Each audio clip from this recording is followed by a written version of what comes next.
సాయి గారు, $1 ట్రిలియన్ అవినీతి అమెరికాలో జరిగిందంటారా? అండ్ అలాగే టాస్క్ ఫోర్స్ చీఫ్గా జేడీ వ్యాన్స్, ఏంటి ఆసక్తికరమైన డెవలప్మెంట్స్? సో యాక్చువల్లీ నిజంగా డొనాల్డ్ ట్రంప్ ఓవైపు ఇరాన్ యుద్ధం చేస్తూనే ఇంకోవైపు డెమోక్రాట్లపై యుద్ధం ప్రకటించాడు. డెమోక్రాట్స్ పరిపాలిస్తున్నటువంటి స్టేట్స్ కొన్ని ఉన్నాయి, బ్లూ స్టేట్స్ అంటారు వాళ్ళు. బ్లూ స్టేట్స్ అంటే డెమోక్రాట్స్ పాలిస్తున్నటువంటి రాష్ట్రాలు, కాలిఫోర్నియా, న్యూయార్క్, ఇవన్నీ కూడా. సో ఆ డెమోక్రాట్ స్టేట్స్లో ఫెడరల్ ఫండ్స్ ఏవైతే ఉంటాయో, అంటే అమెరికాకు సంబంధించినటువంటి ఫండ్స్ కొన్ని అక్కడ సోషల్ సెక్యూరిటీ కోసము, లేకపోతే అక్కడ ఉన్నటువంటి ప్రజలు ఇబ్బందులు పడుతుంటే వాళ్లకు ఇవ్వడం కోసము కొంత డబ్బుల్ని కేటాయిస్తారు. హెల్త్ కేర్ కోసమని, ఎంప్లాయ్మెంట్ స్కీమ్ అని, ఇంకోటి స్కీమ్స్ ఉన్నాయి. వాళ్ళే ఆ స్కీమ్స్ కింద డబ్బులు ఇస్తారు. ఆ స్కీమ్స్లో ఈ బ్లూ స్టేట్స్ అంటే డెమోక్రాట్స్ పాలిస్తున్నటువంటి స్టేట్స్లో విపరీతంగా అవినీతి జరుగుతోంది అని చాలా కాలంగా విమర్శలు ఉన్నాయి. దాని మీద డొనాల్డ్ ట్రంప్ కూడా ఆయన ఎన్నికల ప్రచారంలో కూడా దీన్ని ఎక్కువగా మాట్లాడారు. సో ఫెడరల్ ఫండ్స్ చాలా వరకు పక్కదారి పట్టిస్తున్నారు, వీళ్ళందరూ డబ్బులు తింటున్నారు. సో నిజంగా అమెరికా పౌరులకు దక్కాల్సినటువంటి వాటా దక్కకుండా వీళ్ళు మధ్యలో పక్కదారి పట్టిస్తున్నారు అనేది డొనాల్డ్ ట్రంప్ అంతకుముందు చేసినటువంటి ఆరోపణ. దానికి అనుగుణంగానే ఒక స్పెషల్ టాస్క్ ఫోర్స్ తీసుకొచ్చారు, నేషనల్ టాస్క్ ఫోర్స్ తీసుకొచ్చారు. ఆ టాస్క్ ఫోర్స్లో భాగంగా డిపార్ట్మెంట్ ఆఫ్ జస్టిస్ నుంచి దీనికి అనుసంధానించబడ్డటువంటి టాస్క్ ఫోర్స్ ఇది. ఆ టాస్క్ ఫోర్స్కి ఇప్పుడు రీసెంట్గా జేడీ వ్యాన్స్ని, వైస్ ప్రెసిడెంట్ జేడీ వ్యాన్స్ని చీఫ్గా నియమించారు. ఆయన గురించి డొనాల్డ్ ట్రంప్ ట్వీట్ చేస్తూ vice president JD Vance is now in charge of fraud in the United States. It is massive and pervasive, and the job he will be doing in conjunction with many great people within the Trump administration will be a major factor in how great the future of our country will be. We will call him the fraud czar, and his focus will be everywhere, but primarily in those blue states where crooked Democrat politicians like those in California, Illinois, Minnesota, Maine, New York and many others. ఇది ఆయన చెప్పింది. చాలా ఉందనుకో tweet.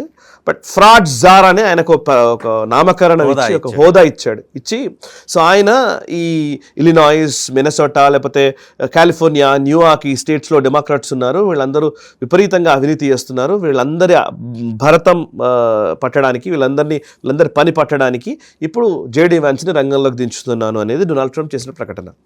నిజానికి JD Vance ఈ మధ్యకాలంలో అసలు Iran war గురించి అసలు ఏం మాట్లాడట్లేదు.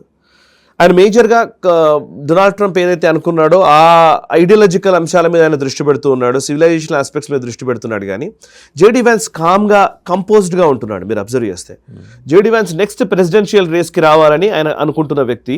సో డొనాల్డ్ ట్రంప్ చేసే ప్రతి నిర్ణయము, ఆయన ఇవాళ యుద్ధానికి సంబంధించినటువంటి నిర్ణయాలను ఆయన సమర్థిస్తూ పోతే ఆయన కొంచెం ఇబ్బంది పడాల్సి వస్తుందేమో అనే ఉద్దేశంతో ఆయన కామ్ అయ్యాడని కూడా కొన్ని చర్చలు నడుస్తున్నాయి. What ever it may be. But ఇప్పుడు అవినీతి గురించి మనం మాట్లాడదాం. అసలు ఎట్లా అవినీతి జరుగుతోంది అక్కడ అని అంటే కనుక అక్కడ రెండు రకాలు. ఒకటి నిధులు. ఇప్పుడు మొన్న ఈయననే జేడీ వ్యాన్స్ ఈ బాధ్యత తీసుకున్న తర్వాత, టాస్క్ ఫోర్స్ చీఫ్గా బాధ్యత తీసుకున్న తర్వాత ఆయన ఒక ప్రెస్ మీట్లో మాట్లాడుతూ చెప్పిన మాటలు ఏంటంటే రెండు జరుగుతున్నాయి. ఒకటి, నిధులు పక్కదారి పడుతున్నాయి, ఫెడరల్ ఫండ్స్ నిధులు పక్కదారి పడుతున్నాయి. రెండు, అవసరార్థులకు డబ్బులు పోకుండా మధ్యలో ఉన్న వాళ్ళు పెద్ద ధనవంతులు అవుతున్నారు.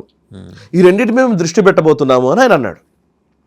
రెండు ట్రాజడీస్ ఇవి, వీటి మేము దృష్టి పెట్టబోతున్నాము అని చెప్పిన కొన్ని గంటల్లోనే ఏప్రిల్ 2 రోజున లాస్ ఏంజలస్లో $50 మిలియన్ హెల్త్ కేర్ సిస్టంలో స్కామ్ జరిగిందని ధృవీకరించి కొంతమందిని అరెస్ట్ కూడా చేశారు.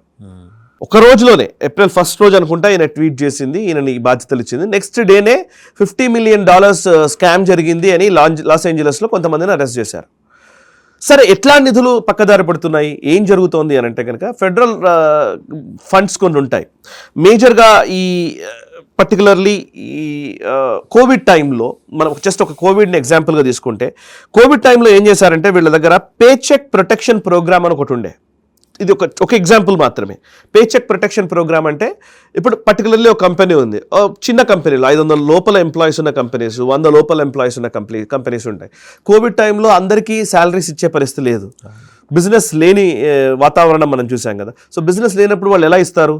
ఇవ్వాలన్నప్పుడు ఫెడరల్ గవర్నమెంట్ ఏం చేసిందంటే యూఎస్ గవర్నమెంట్ ఒక స్కీమ్ తీసుకొచ్చింది, అదే పే చెక్ ప్రొటెక్షన్ ప్రోగ్రామ్ అని. అంటే ఆ పర్టికులర్ కంపెనీలో పనిచేసే ఎంప్లాయీస్ పే చెక్ ప్రొటెక్ట్ చేసే విధంగా, అంటే వాళ్ళకి మినిమం ఆ నెల శాలరీ వాళ్ళకి వచ్చే విధంగా వీళ్ళొక నిధుల్ని కేటాయించి అది లోన్ల రూపంలో ఈ పర్టికులర్ బిజినెస్లకు ఇచ్చారు.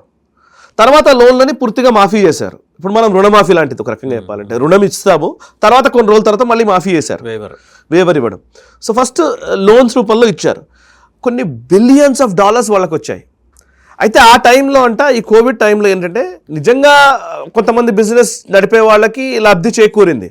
ఆ బిజినెస్ నడిపే వాళ్ళకి లబ్ధి చేకూరడం కంటే కూడా అసలు పక్కదారి పట్టిన విధానం ఎలా అంటే, కొత్త కొత్త కంపెనీస్ పుట్టాయి, అసలు సంబంధమే లేదు, అక్కడ ఎవడు మనుషులే లేరు, అక్కడ ఉద్యోగులే లేరు, కానీ చిన్న చిన్న సూట్ కేస్ కంపెనీలా కంపెనీ ఉందని, దాంట్లో 50 మంది ఎంప్లాయీస్ ఉన్నారని అట్లా ఇట్లా చెప్పి వాటిని ఎవడో జైళ్లలో ఉన్నవాడు పే చెక్ తీసుకున్నాడంట. జైల్లో ఉన్న ఖైదీకి పే చెక్ పోయినట్టు రాశారు, తర్వాత తెలియదు ఇవన్నీ ఇన్వెస్టిగేషన్స్లో వాటిల్లో. సో మన దగ్గరే అనుకుంటాం అమెరికా లాంటి దేశంలో అసలు ఏ అవినీతి జరగదు అని చెప్పి ఒక భ్రమ మనకు ఉంటుంది, కానీ వాళ్ళకు బేసిక్ నెసెసిటీస్ ఇస్తారు. ఏంటి, వాళ్ళకి కావాల్సిన మంచినీళ్ళ సరఫరా. మనం ప్రతి ఎలక్షన్స్లో సమస్య ఏంటంటే, అమెరికాకు ఇండియాకు డిఫరెన్స్ నాకు తెలిసి ఒకటే, ఎలక్షన్స్లో ఏంటంటే మన దగ్గర ఏం చేస్తాము, కనీస అవసరాల కోసం మన ఎన్నికలు జరుగుతాయి, రోడ్లు వేయడం, కుళాయిల్లో నీళ్లు రావడం, అంటే మంచినీటి సరఫరా చేయడం, కరెంటు పోకుండా ఉండడం, ఓకే, బేసిక్ నెసెసిటీస్ గురించి మనం కొట్లాడుతూ ఉంటాం రాజకీయ నాయకులతోటి. కానీ వాళ్ళకు అమెరికాలో ఏంటంటే బేసిక్ నెసెసిటీస్కి ప్రాబ్లం ఉండదు, అవి అందరూ సమకూరుస్తారు. కానీ పెద్ద విషయాల్లో అవినీతి విపరీతంగా జరుగుతుంది, బిలియన్స్ ఆఫ్ డాలర్స్ జరుగుతుంది. ఒక్క ఈ పే చెక్ ప్రొటెక్షన్ ప్రోగ్రామ్ ద్వారా ఆల్మోస్ట్ ఒక కోవిడ్ టైంలో ఒక మినసొట్టా రాష్ట్రంలోనే $19 బిలియన్ స్కామ్ జరిగిందని ఒక అంచనా. ఓకే, ఓవరాల్గా చూస్తే $300 to $500 బిలియన్ ఒక్క కోవిడ్ టైంలోనే జరిగిందని ఒక అంచనా. అంటే లెక్కేసుకోండి, కోవిడ్ కాకుండా మిగతా మొత్తం లెక్కేస్తే ఒక 5-10 ఏళ్లలో ట్రిలియన్స్ ఆఫ్ డాలర్స్ పక్కదారి పెట్టాయి. అమెరికా గవర్నమెంట్ ఏం చేస్తుందంటే హెల్త్ కేర్ సిస్టమ్ కోసమని ఇన్సూరెన్స్ రూపంలో వీటిలో ఫెడరల్ ఫండ్స్ ఉంటాయి, అవి రిలీజ్ చేస్తారు. వాటిల్లో చేతివాటం ప్రదర్శించిన వాళ్ళు ఉన్నారు. మేజర్గా ఎక్కడ జరుగుతుందంటే ఈ స్టేట్స్, కాలిఫోర్నియా, న్యూయార్క్ ఇట్లాంటి స్టేట్స్లోనే జరిగింది అనేది రూల్ చేస్తున్న స్టేట్స్లో జరుగుతాయి. అయితే మిగతా స్టేట్లో కూడా జరుగుతాయి. కానీ ఇప్పుడు ఏంటంటే ఈ టాస్క్ ఫోర్స్ వల్ల డొనాల్డ్ ట్రంప్ యుద్ధం ఎవరిపైన, డెమోక్రాట్ల పైన. ఆయనకు ఒక సుదీర్ఘ లక్ష్యం ఉంది, కాలిఫోర్నియా రిపబ్లికన్ చేతుల్లోకి తీసుకురావాలి అని. అది సాధ్యం అవుతుందో లేదో డౌటే, కానీ కాలిఫోర్నియా, న్యూయార్క్, బ్లూ స్టేట్స్ని రెడ్ స్టేట్స్గా మార్చాలనేది ఆయన లక్ష్యం. ఓకే, సో దానికోసం ఆయన పనిచేస్తున్నాడు. అఫ్కోర్స్ మన దగ్గర కాదు, ఎక్కడైనా ఉంటుంది, అక్కడ కూడా కక్ష సాధింపు చర్యలు అంటాం. మనమైతే పెద్ద హెడ్డింగ్ ఏం పెడతాం, కక్ష సాధింపు చర్యలు అని పెడతాం. సో అక్కడ కూడా కక్ష సాధింపు జరుగుతూనే ఉంది డొనాల్డ్ ట్రంప్. సో ఇప్పుడు ఇందులో ఆరోపణలైనా వాస్తవాలు ఏమైనా బయటకు వచ్చేస్తాయి, చాలా అంచనాలు ఉన్నాయి, చాలా అవినీతి అయితే విపరీతంగా అవినీతి జరిగింది. ఇప్పుడు మీరు ఫర్ ఎగ్జాంపుల్ ఒక్క హార్వర్డ్కి ఇచ్చినటువంటి నిధుల్లోనే billions of dollars federal funds ఇస్తున్నారు. కానీ వాళ్ళు దేనికి వాడుతున్నారు? ఇందులో 2 రకాలు. ఇచ్చే నిధులు వాటిని పక్కదారి పట్టిస్తున్నవి, దాన్ని యూటిలైజ్ చేస్తున్నవి, ఇదొక లెక్క. నేను నీకు డబ్బులు ఇస్తున్నాను, ఆ డబ్బుల్ని కరెక్ట్గా యూటిలైజ్ చేస్తున్నావా లేదా మిస్యూజ్ చేస్తున్నావా అని చూడడం ఒక లెక్క. రెండో లెక్క ఏంటంటే నువ్వు దేనికోసం ఆ నిధుల్ని వాడుతున్నావు, ఒకవేళ యూటిలైజ్ చేసినట్లయితే దేనికోసం వాడుతున్నావు అనేది రెండో లెక్క. రెండిట్లలో సమస్యలు ఉన్నాయి. ఒకటి మిస్యూజ్ చేయడము, 2 మిస్యూజ్ చేయడం అంటే ఎలాగా? ఇప్పుడు like for example US aid ఉంది, లాస్ట్ టైం అదే కదా గొడవ. యుఎస్ ఎయిడ్ అమెరికా ఇచ్చేటువంటి సాయం, ఎక్కడ పాలస్తీనాలో ఉన్నటువంటి ముఖ్యంగా గాజా స్ట్రిప్లో ఉన్నటువంటి వాళ్ళ కోసం సాయం కోసం అని డబ్బులు పంపించామంటారు. అందులో మిలియన్స్ ఆఫ్ డాలర్స్ కాండమ్స్కి ఖర్చు చేశారని లెక్కలో రాసింది. మిలియన్స్ ఆఫ్ డాలర్స్ అంటే అది దీన్ని ఎలా వాడుతున్నాం అనేది కూడా లెక్క. ఇప్పుడు హార్వర్డ్ యూనివర్సిటీ ఉంది, హార్వర్డ్ యూనివర్సిటీకి ఇప్పుడు డొనాల్డ్ ట్రంప్ వచ్చిన తర్వాత హార్వర్డ్, మిగతా కొలంబియా యూనివర్సిటీ ఇట్లాంటి యూనివర్సిటీస్కి ఫండ్స్ ఆపేశాడు. ఎందుకు అని అంటే అక్కడ వోక్ కల్చర్ని విపరీతంగా పెంచుతున్నారు. వోక్ కల్చర్ అంటే ఏంటి? LGBTQని ఇట్లాంటివి ఉన్నాయి కదా, కొత్త జెండర్ ట్రాన్స్ఫర్మేషన్కి సంబంధించినటువంటి ఆపరేషన్స్ కోసం ఖర్చు చేయడం. సో ఇప్పుడు చిన్నపిల్లలు జెండర్ మార్చుకోవాలనుకుంటే, అంటే వాళ్ళ లింగ మార్పిడి ఆపరేషన్ల కోసం ఖర్చు చేయడం, దానికోసం ఖర్చు చేస్తాం, డబ్బులు నిధులు ఇస్తామని చెప్పడం. అంటే లిటరల్లీ నువ్వు ఏం చేస్తున్నావు, చిన్నపిల్లలు వాళ్ళు నిజంగానే లింగ మార్పిడి చేసుకోవాలనే ఆలోచన కూడా వాడికి లేదు, కానీ వాళ్ళకి డబ్బులు ఇచ్చి ఫ్రీగా నీకు ఆపరేషన్ చేస్తాను అనేసరికి వాడు ఫ్రీగా ఆపరేషన్ అనేసరికి వెళ్ళిపోతాడు. అట్లా హెల్త్ కేర్ సిస్టంలో డబ్బుల్ని వాడడం. ఓకే, సో దీనివల్ల ఏం చేస్తారు? Deep state agenda. సో ఒక ఎల్జీబీటీక్యూని పెంచడము, లేకపోతే బ్లాక్ లైఫ్స్ మ్యాటర్ అనే ఒక అంశాన్ని బేస్ చేసుకుని రేసిజం, యాంటీ రేసిజం కోసం ఖర్చు చేస్తున్నానని చెప్పడము, లేకపోతే ఇల్లీగల్ ఇమిగ్రెంట్స్ ఇక్కడికి వచ్చారు కాబట్టి ఆ ఇమిగ్రెంట్స్కి సాయం పేరిట డబ్బులు ఖర్చు పెట్టడము. మీరు న్యూయార్క్లో సబ్జెక్టివ్ కరెక్షన్, న్యూయార్కా వేరే స్టేట్ నాకు గుర్తులేదు కానీ బట్ నేను చదివింది అందులో ఏంటంటే వేరే దేశాల నుంచి వచ్చిన, ముఖ్యంగా మెక్సికో నుంచి అక్కడ నుంచి వచ్చిన ఇల్లీగల్ ఇమిగ్రెంట్స్ ఉండడం కోసం రెఫ్యూజీ క్యాంప్స్ స్టార్ హోటల్స్లో పెట్టారంట. వాటి బిల్స్ గవర్నమెంట్లు పే చేస్తున్నాయి. ఇలీగల్ ఇమిగ్రెంట్స్ స్టార్ హోటల్లో star hotel bills government pay చేస్తుంది. నిజంగా వాళ్ళు ఉన్నారా మరో డౌటే, ఉన్నారో లేదో తెలియదు. సో ఇట్లాంటివన్నీ బయటకు వచ్చాయి. నిజానికి డొనాల్డ్ ట్రంప్ వచ్చిన తర్వాత అమెరికాలో ఉన్నటువంటి అనేక అవకతవకలు, అమెరికా సిస్టంలో ఉన్నటువంటి అనేక లూప్స్ ఇవన్నీ కూడా బహిర్గతమైనాయి. కాకపోతే ఏంటంటే డొనాల్డ్ ట్రంప్ అడ్మినిస్ట్రేటివ్ క్యాపబిలిటీస్లో క్వశ్చన్ మార్క్ ఉంది, కానీ అన్ని ఇట్లా రేజ్ చేస్తున్నాడు, వదిలేస్తున్నాడు. దేనికి ఆన్సర్ తీసుకురావట్లేదు, ఒక లాజికల్ కంక్లూజన్ దేనికి రావట్లేదు. ఇప్పుడు యుఎస్ ఎయిడ్ అన్నాడు, అమెరికా యునైటెడ్ నేషన్స్కి ఇచ్చేటువంటి నిధులు విషయంలో నిధులు చాలా ఇస్తుంది, కానీ వాళ్ళు ఎటు ఖర్చు చేసి దాకా చెప్పాను, కాండోమ్స్ కోసం $మిలియన్స్ ఖర్చు చేశారు. ఇట్లా దేనికోసం ఇస్తున్నారో లెక్కపత్రం లేదు.